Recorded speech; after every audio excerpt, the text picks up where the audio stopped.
নমস্কাৰ বন্ধুসকল, প্ৰজ্ঞান ইউনিভাৰ চেনেলত আপোনালোকক সকলোকে মই স্বাগতম জনাইছো।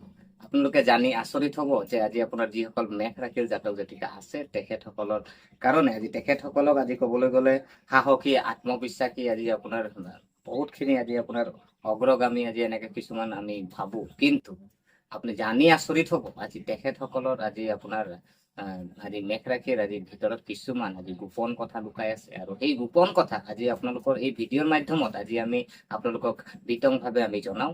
গতিকে আমি পলম নকৰি আহক আমি ভিডিঅ'ৰ মাজলৈ সোমাই যাওঁ।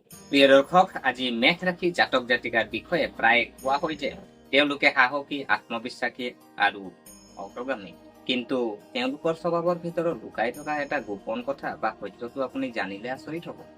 প্ৰিয় দৰ্শক, আজি আমি যদি চাওঁ মেঘ ৰাশি যিসকল জাতক জাতিকা আছে তেখেতসকলৰ আজি আপোনাৰ বাহিৰৰ পৰা ইমানেই শক্তিশালী আত্মবিশ্বাসী দেখা যায়, কিন্তু ভিতৰৰ পৰা ইমানেই সংবেদনশীল আৰু সহজে আঘাতপ্ৰাপ্ত, শক্তিশালী কিন্তু সহজে ভাগৰুৱা মন, আৰু জীৱনত যিকোনো নতুন কাম আৰম্ভ কৰাত মেঘ ৰাশিৰ জাতক জাতিকাসকল আগ্ৰহ হয়।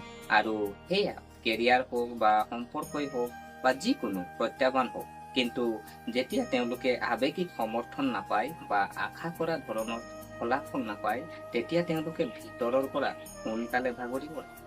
এই ভাগৰ বাহিৰত দেখা নাযায়, কিন্তু ভিতৰত চলি থাকে। প্ৰিয় দৰ্শক, মেঘ ৰাশি ক্ৰোধিত বুলি ধৰা হয়, আৰু কিন্তু এই খং আচলতে তেওঁলোকৰ আৱেগ ৰক্ষাৰ ধান।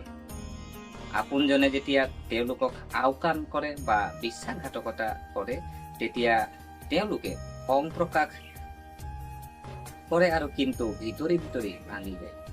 মেঘ ৰাশি জাতক জাতিকাই আপুনি যদি চোৱা হয় আজি তেখেতসকলক সামাজিক অতি সক্ৰিয় যেন লাগে, যদিও তেওঁলোকে প্ৰায় আৱেগিকভাৱে অকলশৰীয়া অনুভৱ কৰে। তেওঁলোকে হয়তো অনুভৱ কৰিব পাৰে যে তেওঁলোকক কোনেও সম্পূৰ্ণৰূপে বুজি নাপায়, কিন্তু তেওঁলোকে প্ৰকাশ নকৰে। এয়া তেওঁলোকৰ গোপন।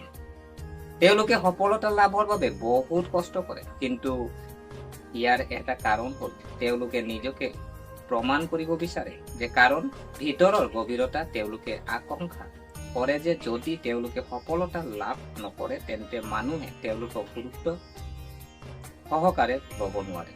প্ৰিয় দৰ্শক, মেঘ ৰাশিৰ জাতক জাতিকাই তেওঁলোকৰ জীৱনত এনে এজন সংগী বিচাৰে যিয়ে তেওঁলোকক একো নোকোৱাকৈ বুজি পায়, কিন্তু সেই বস্তুটো তেওঁলোকে নিজৰ ভিতৰতে লুকুৱাই ৰাখে। তেওঁলোকে সদায় মুকলিকৈ নিজৰ প্ৰেম প্ৰকাশ নকৰে, যাৰ ফলত কেতিয়াবা সম্পৰ্কত দূৰত্বৰ সৃষ্টি কৰে। যিহেতু এই ভিডিঅ'ত আমি গম পালো যে মেঘ ৰাশিৰ জাতক জাতিকা সকলৰ ভিতৰৰ পৰা অতি আৱেগিক, সৎ আৰু সত্য, কিন্তু তেওঁলোকে নিজৰ অনুভৱ প্ৰকাশ কৰাটো দুৰ্বলতা বুলি গণ্য কৰে।